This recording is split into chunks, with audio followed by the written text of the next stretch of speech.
Hi, welcome to Let's Talk Alzheimer's. I'm Elaine Scholly. Today our guest is Josh Hickman. He's here today to talk about caring for his mother, relationships, and feelings. Josh, you ready? Sure. Okay, let's get ready to go. To set the stage, we met at an Alzheimer's support group.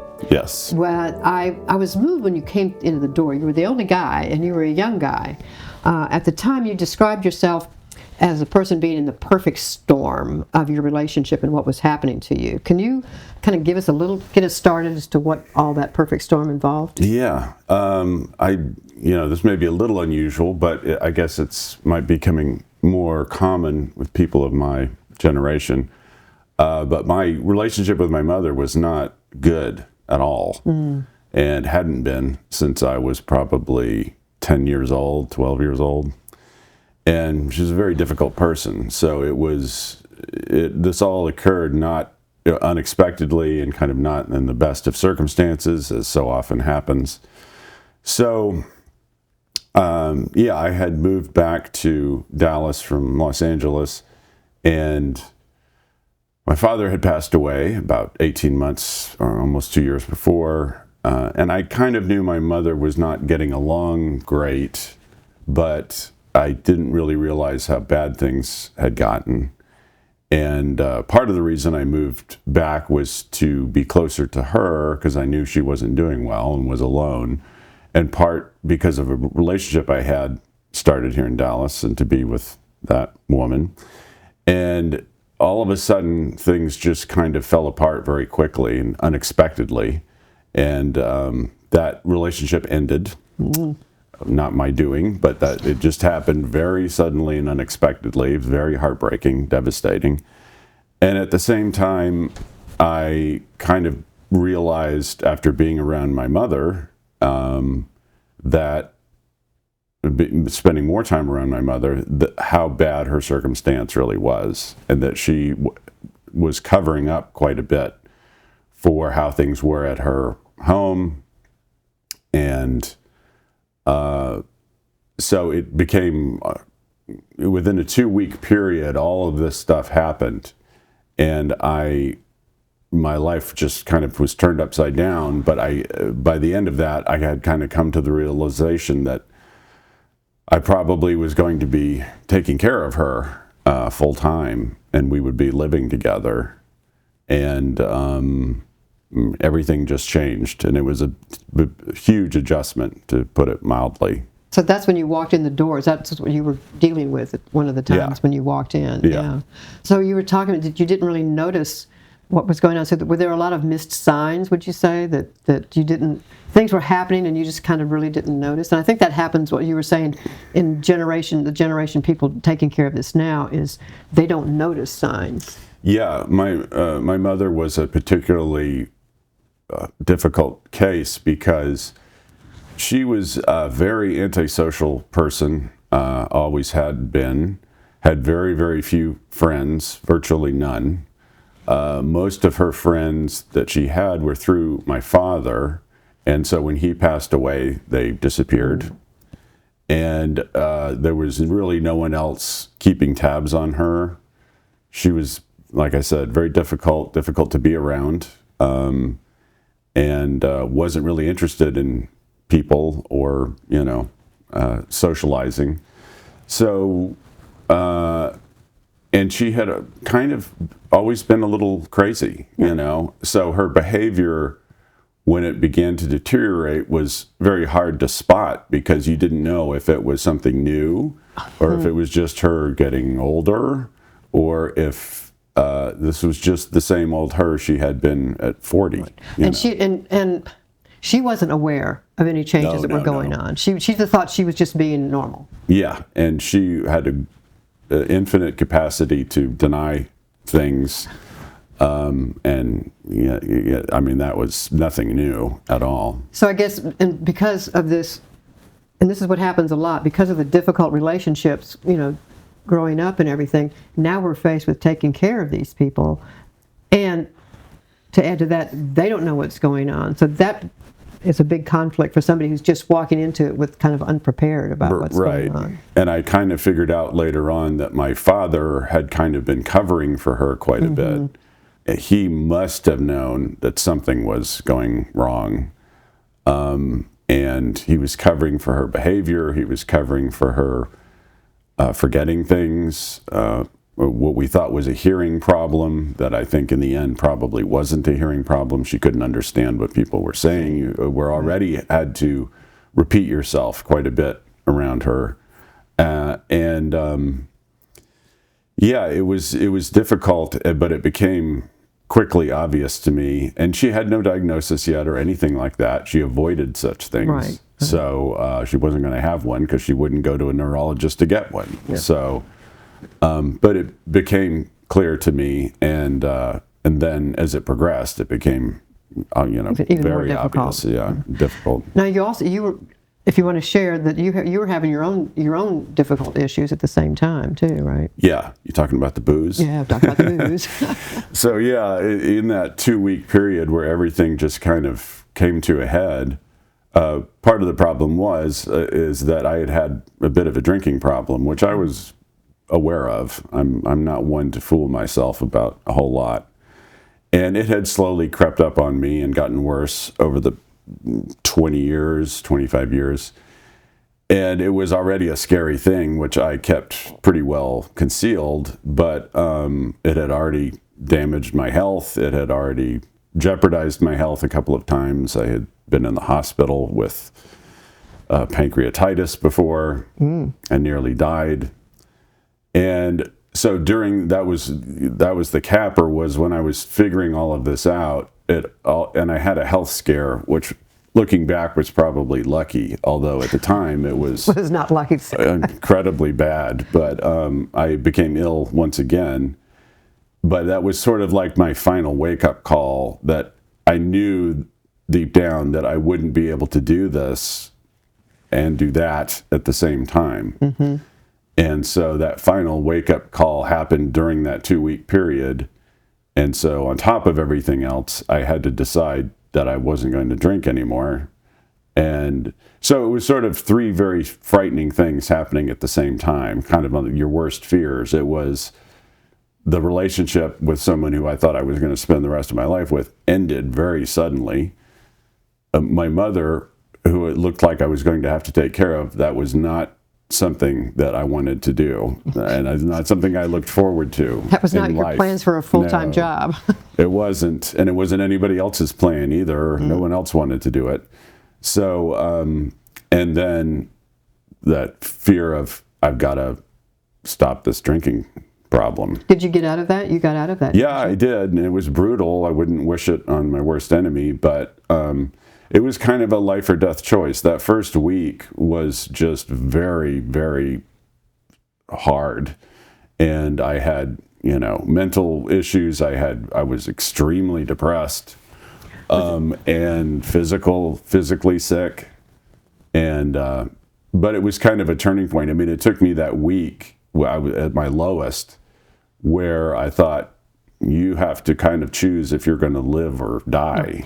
That's really, there's a full withdrawal then. Yeah, yeah. You were doing this on your own. Yeah, I had no AA, no help, no nothing, no support system. It was just a cold turkey stopping. And I was very ill for a week, and I was pretty ill for about a month. I lost about 20 pounds. And your mother had no idea what was happening. She had no idea. She was totally clueless. Where's my breakfast? Yeah. And I mean, to be honest, in that first, few months, she was probably helping me as much as I was helping her, although she didn't realize, didn't know that. Yeah. And so after that first week, I kind of made the decision, okay, this is what you're going to have to do. And there's really no other options, and so that was part of the mix as well. So you're in her little apartment. It was a condo. You were in a condo with her. Apartment, yeah. Apartment, yeah, with her. And you had a dog. Yeah, I brought my dog with me, my little dog. So what kind of dog is it? He's a Chihuahua mix. I just got at the pound, and he was, for people out there who who don't know, having a dog like that was really kind of a lifesaver for me because it was okay with her. It was okay with her. She was an animal lover. I mean, oddly, she didn't take to the dog as much as I thought she would, as she had in the past, but she eventually did. And he was small enough to be convenient. You know, he's easy to take care of. He's healthy. And when you have nobody else and no real support system, like I didn't, having moved here from LA, all of my old friends were gone, or I fell out of touch with them. Any new friends I had made through my girlfriend, who left me. So as soon as that happened, they were gone too. Yeah. So I had a handful of friends in town, and that was it. And none of them lived anywhere near me. So at least you and your mother had the dog. Yeah, we had the dog. So what was his name? Sammy. Sammy. Okay. He's still around. He's doing fine. He's good. Good old Sammy. Yeah, and it was, you get to the point where, you know, they're comforting when I needed to leave for 20 minutes so I didn't explode or I didn't lose my mind in certain points. You have to take the dog out. I was gotta walk the dog. That's your time. That's your time, so, right? You know, I spent time with him in parks, just decompressing over and over again from the caregiving, and that was really all I had. And he was, you know, he was great. And then he ended up helping her quite a bit because he would sit with her all day long, every day. She'd like to sit. And yeah, I mean, he was always sitting next to her. Good. Until, you know, we went to bed. So that really helped her too. Now, yeah, you told me something. When you got there, you found out some legal issues that you didn't, that was a kind of a surprise you weren't expecting. Yes. So yeah, for people who haven't been through this, it's a rude awakening. Thank God it wasn't worse than it was, but I had to figure out that I had a adult protective services charge put against me, which was fraudulent, that by someone, I think I know who it is, that said in essence that I was stealing money from my mother, which was, I've never stolen $1 from my mother in my life. That came to my attention. I had to fight that. I had to reaffirm. I had already been given durable power of attorney by my father when he died, and I didn't know it. No one told me. And she was so out of it, she didn't know it. And I found that document eventually.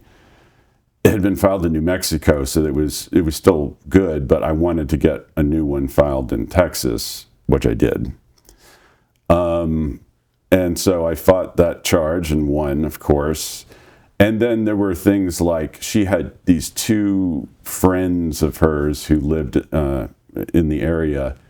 These were sort of women, middle-aged women, who were both not married and childless, and they ironically both came from wealthy families, but they themselves were not wealthy. And I later heard stories about how they didn't seem to be happy when I showed up. I know that. And then I heard stories about how they had told her that she could come live with them, she could come live with their families. They would help her with her banking stuff. If she gave them her banking information, they would help, you know. And things that made me highly suspicious.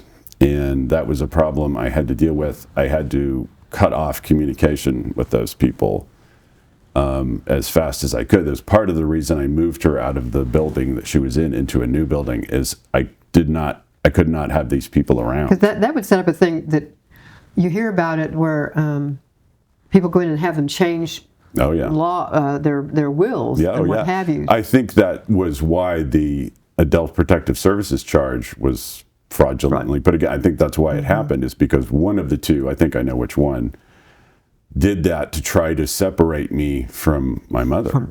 And fortunately, it didn't work. So what did you do for work during this time? Well, we were fortunate in one way in that my father had left her, you know, an amount of money, which was enough to get by on.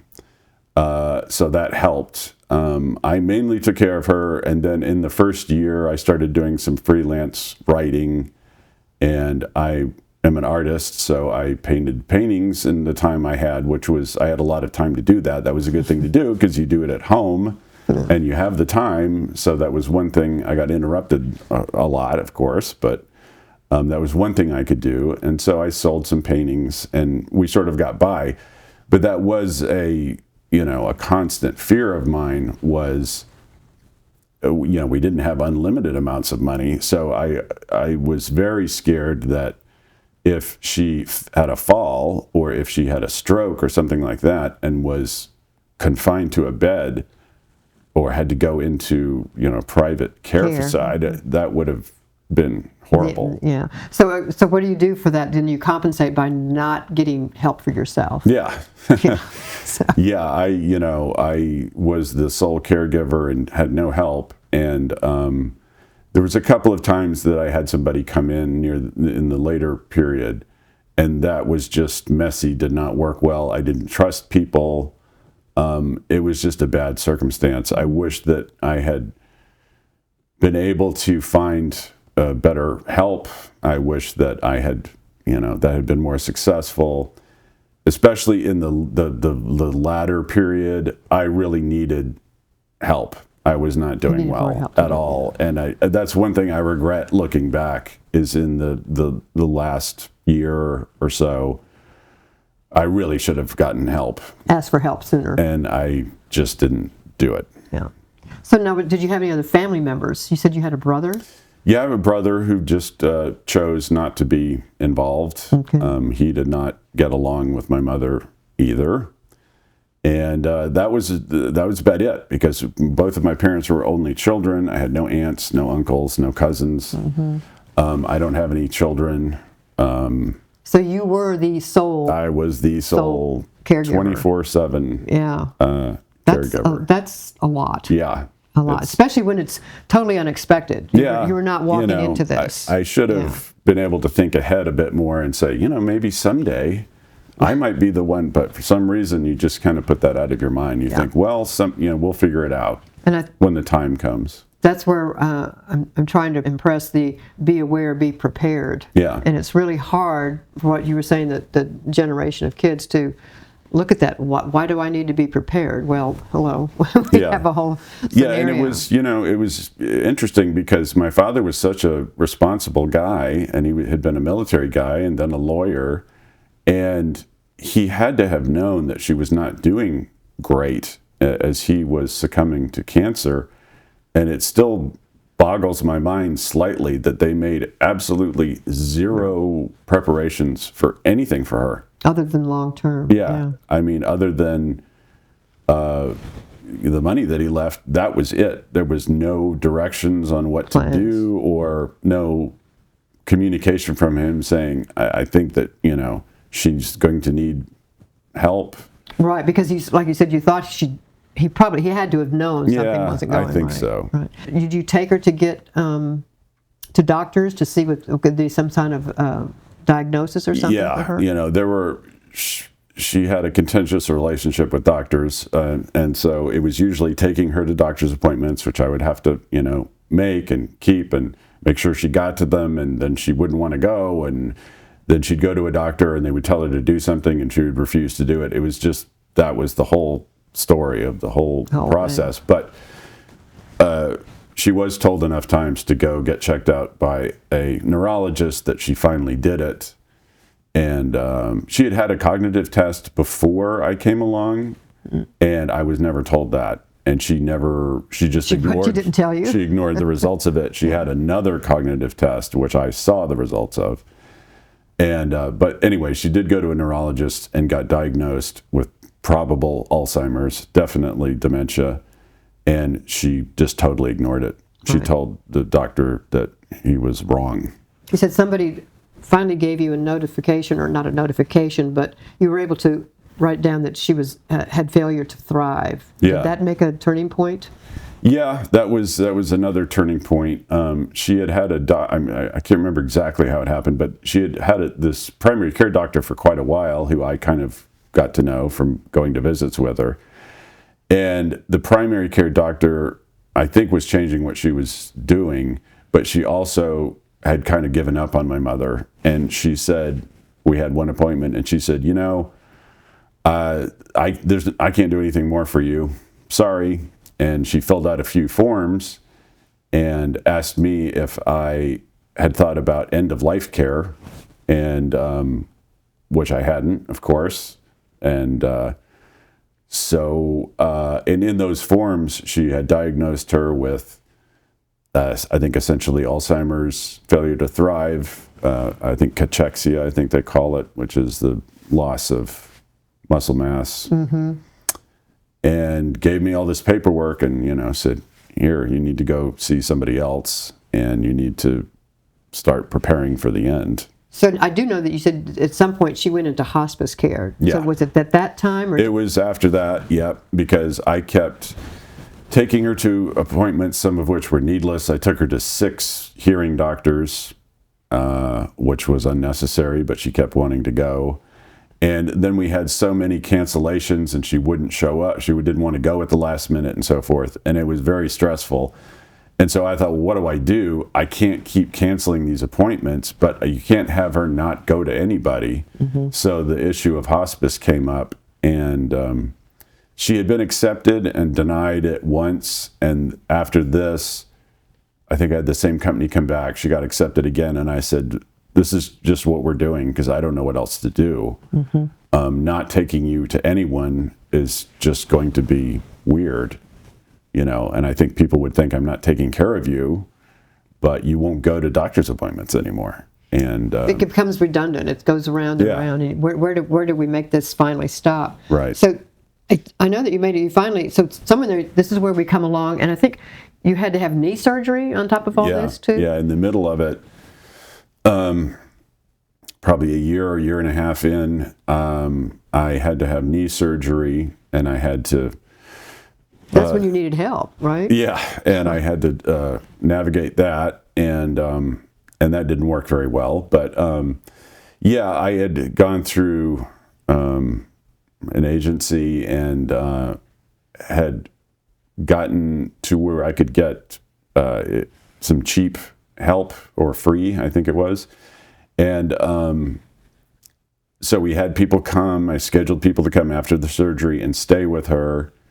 And it just didn't go very well. They didn't, like I said, I told you, at one point I had these rides that I would get to go to the grocery store because I couldn't drive because of my knee. And I did one of those and came back, and the caregiver was gone. And I said, what happened to the caregiver? And my mother said, I told her she could go, and she left. So it was always something like that. Okay. Or, they would just sit there and be on their phone or something. And I mean, it was better than nothing, but it was just and I finally and she hated, of course, every single one of them. Right. She just hated She wasn't going to like any of them. She wasn't going to like anybody. So after it happened, 3 or 4 times, I just gave up, and I just got on crutches and just kept going, So I know somewhere along here you decided you needed to move. Yeah. So you found another place, which was difficult for her to make that change. Yeah, that's true. Yeah, I had my financial advisor who I had hired to help take care of the finances because nobody was taking care of the investments she had. They were just hanging out there in the breeze. So I hired somebody to take care of those, thank God. And at one point she said, you guys are we had moved into an apartment building that my mother had wanted to move into. She had talked about this apartment building for a long time. And so when it came time for that first initial panicked move, that's where we went. And because I knew that's what she wanted, but it was kind of expensive. And so at this point, the financial advisor said, you guys are spending too much money on living on this. In this apartment building, I suggest that you go find something and you buy something and stop paying this rent that's getting more every time we signed a new lease. It went up. So I had never bought anything in my life. This was totally new to me. I had lived in apartments my whole life. And so I had to learn about this and went out and looked at condos for a whole summer. Didn't find anything that I thought was great at the price range we were looking for, and kind of luckily found one at the end of the summer that was close to being, as good as we could get. And it was also not that far away, and it was in a neighborhood in which she was familiar with because we had lived in that neighborhood previously. That's important, yeah. And that was one of the main reasons. And because any of the other places, she would have no idea where she was, and she would just be lost the entire time. So we went on that one, and yeah, it was difficult. I mean, again, I lost weight. I stopped eating. I was so stressed out. But we got it done and did the move. And she did, I think, kind of know where she was, and that helped. But she never really understood the move. By that point, she had deteriorated to that level that she kept asking when we were going to go home and why are we why are we here? Right. And that never stopped. So this was like the summer of 23. Is that about where we are? Yeah, I think so. Yeah. Yeah. So you're August of 23. Yeah. So you're all situated and living there, and like you said, she was never comfortable with the move. No. Now, were you comfortable? Did it make your life any easier? Yeah, I mean, I like the place, and that's where I still live. And yeah, I mean, I thought we got lucky because it could have been, if we had moved to another of the places I was looking at, I think it would have been much worse. Okay. So I think, and there was security there. Tell me about security. That you were thankful for the security a couple of times. Yeah. It was. They have in the building. It's an old building, and they still have a doorman and a guard downstairs, and they're there 24 hours a day. None of the other places had anything like that. And also, there were stairs in a lot of the condos, whether they're inside or outside. And this is amazing how many have stairs somewhere. And this place is, it's a high rise. It has an elevator, and so it was the only place that did not have stairs somewhere. So that helped too. But yeah, that made me feel a little bit better because she couldn't just wander out the front door without somebody noticing. They would notify you if something was going on. Yeah. Okay. So what ultimately happened then? Was she wasn't wandering. She just had a simple fall? She had started after the move, which was the actual move didn't take place until October, and because she didn't want to move. So I had to fight with her for a couple of months, and I started moving things over, and finally it was time for her to go. So I bet she was a big help packing too. Yeah, she didn't pack anything. And so after the move in October, she had declined quite a bit, and it just seemed to speed up at that point. Okay. So it was that Thanksgiving did not go well. I tried to take her to a friend of mine's, and it was okay, but she just had no idea where she was. She didn't speak. And taking her out in public would just, after that, I thought, this just isn't working. Right. Like, it's worse than, so I was really at home 24 hours a day, and the holidays were very rough. We just sat there, and I mean, the good thing is that her personality actually got better as she declined, and she turned into a much nicer person who I had never seen. She was much more polite and less problematic, less arguments. All those just melted away. It was very strange. That's part of the disease, where it's like, this was their personality for all these years before, but with the dementia, it's almost like they forget what they were like, and they just become like pleasant. Yeah, she was very pleasant. I think that's when I really started to feel really sorry for her and have pity for her, because she was just like just an old lady. Yeah, just a confused old lady who sat on the couch, and it was sad, and she was in sad shape. She was in sad shape physically, and she was in sad shape mentally, and so this continued, and I was, not in good shape myself by that point. It had been 3+ years at that point. And then she started wandering around at night, and that had never really happened. And I was awoken at 3 o'clock in the morning, my phone rang, and the guard had found her on a different floor of the building, which was amazing because her walking had gotten so bad, I didn't even realize she could make it out of the condo itself. And so that was very alarming. She looked like she had fallen probably. And I got her back to bed and, tried to talk to her about that, although that's kind of useless. at that point. And then the next night she did it again. I found her after midnight wandering inside the condo. And this was very distressing because I didn't know how to handle it. I just didn't. And then the third night that happened, she did it again and she fell. And that was kind of the end. That was the fall. Yeah. And so but she was taken. She was in pain. You said so. Yeah. They came. The ambulance came. And yeah. I mean, it wasn't that bad of a fall. It wasn't that dramatic. She didn't hit her head or anything. It was just sort of a simple fall over. But she was in pain, and so they had given me morphine to give her, which I did, and the pain just wasn't going away. Mm. And so I called the hospice nurse, which is what you're supposed to do when you're on hospice. Hospice nurse showed up, gave her more morphine. Nothing was helping.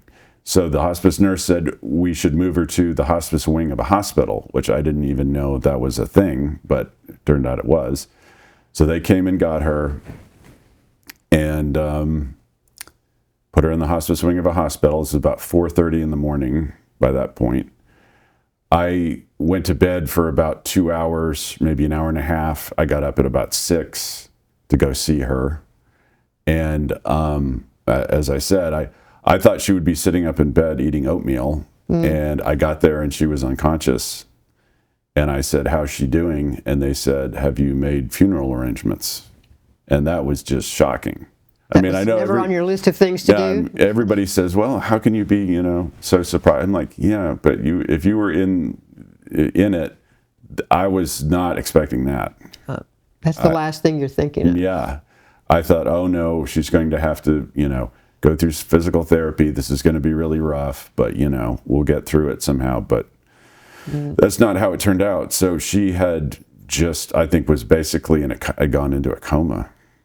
And she never woke up. I visited her, kept going back because I have this little dog. So I'd go see her for a few hours, then I'd go home, let the dog out, and then I'd come back and see her for a few hours. And I kept doing that for 2 days.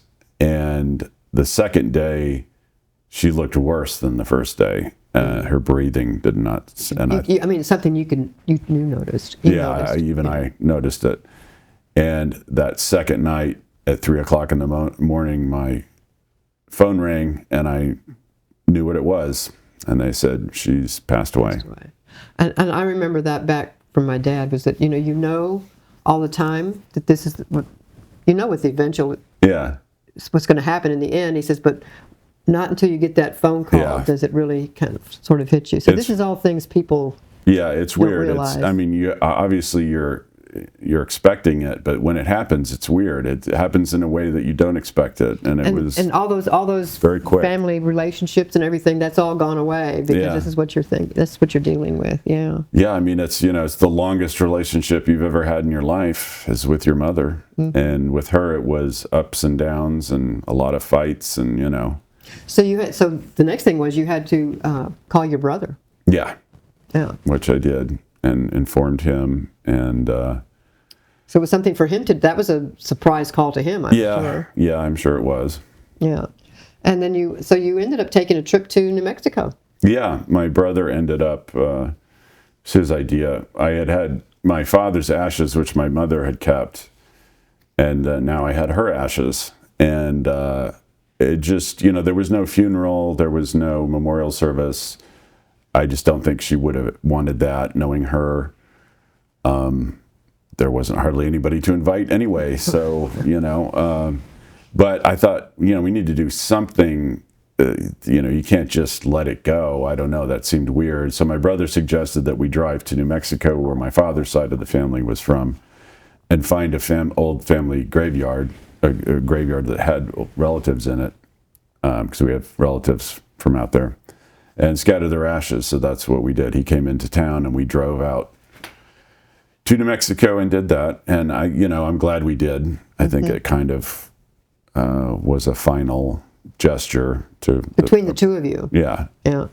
And so you came back, and then so for the last year and a half, you've been Josh and Sam, right? Yeah.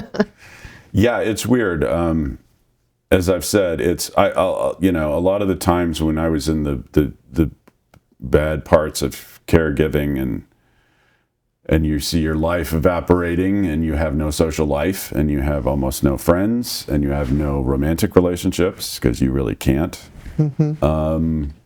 I would say, well, someday this is going to be over and I'm going to go on with my life and I'm going to jump up and, that the next day, everything's going to be okay. I'm going to put all this behind me and I'm going to hit the ground running. I've got some ideas, But it's funny. It just didn't really work out that way. It kind of hangs with you after a while. It does. There was a lot more grief and a lot more guilt than I was expecting. Tons but more. Didn't you feel you did the best that you knew how and what you were doing? Or? Yeah, but I mean, unexpectedly, you feel a lot of responsibility for their death. It's weird, even though it doesn't seem to make sense.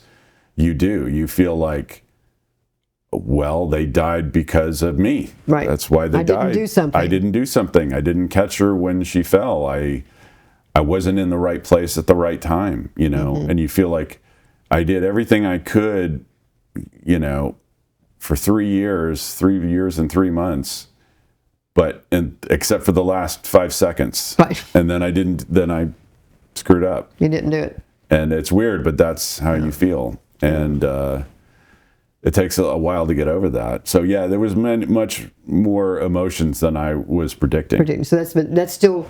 So you're still dealing. Yeah. You and Sam, you're still going on with that. But you've been doing other things. Now I understand that you, with some of your paintings, that you do nonprofit. You help with nonprofits. Yeah, I've done some. Given paintings for some fundraisers and things like that. And I'm still writing. Write books, and I write for my local paper, freelance. And I've tried to get a little bit back into playing music, which I used to do. But yeah, it's continuing. So you have things to just kind of keep. Yeah. I get it's, you hear this a lot. People say, "Well, time will heal," but in a way, that's what you're doing. It's taking time to get back to all these things. Yeah. Now, I also heard that you've had some of your paintings put in commercial buildings in Dallas. Yeah. Well, actually, I have one in the Records Building downtown. Cool. Yeah, that was commissioned by Dallas County. Neato. And that was nice. So yeah, it takes longer than certainly it's taken me longer than I thought, and you have to kind of. Be patient, I guess, because it's of course that weight is off, and things are better in my life than they were 2-3 years ago, of course. But it's the residual stuff is weight doesn't completely come off right away. It's going to hang around for a while. Going to. It doesn't. Yeah. It's weird. Yeah. So if they don't live in Dallas and they can't go to the Records Building to see your paintings, so you've also got it. You've kept up with social media. So go ahead and just tell us about your paintings. Oh yeah, you can. I suppose you can find me on Facebook and Instagram. It's usually at The Real Josh Hickman. Okay, The Real Josh Hickman. The Real Josh Hickman.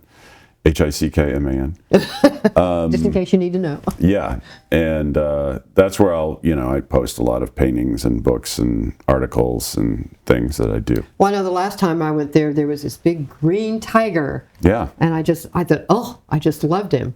Because was it on a purple background? Yeah, it was kind of blues and purples. Blues and purples and stuff. That was a recent piece. Yeah, that was just really stunning. So I encourage you to go see The Real Josh Hickman on Instagram, because it was really great. Oh, thanks. Anything else you want to tell us, or come back and say what you would? No. What would I do different? Ask for help. Yeah, sooner? what would I do different is, especially in the last year or so, I should have had help, because I was not doing well at all. I mean, I was just barely getting by. And I was so burned out, and I was so exhausted and kind of scared. And, I had been burned out for a year or a year and a half already. And I would just barely getting through the day is not a great way to do it. And it was, it was even affecting the caregiving. I was just kind of Yeah. doing the minimum. There was not much else I could do. 'Cause I think what's looking for help, I always say it's positive to ask for help. But what happens is, and there's a lot of things out there, but they don't come to you. No. And so it ends up kind of having to be something for you for the individual, not you particularly, but for the individual to go out and look for it, because that helps. Because didn't you find some respite care that you didn't realize that you could have used earlier? I did find some as COVID waned.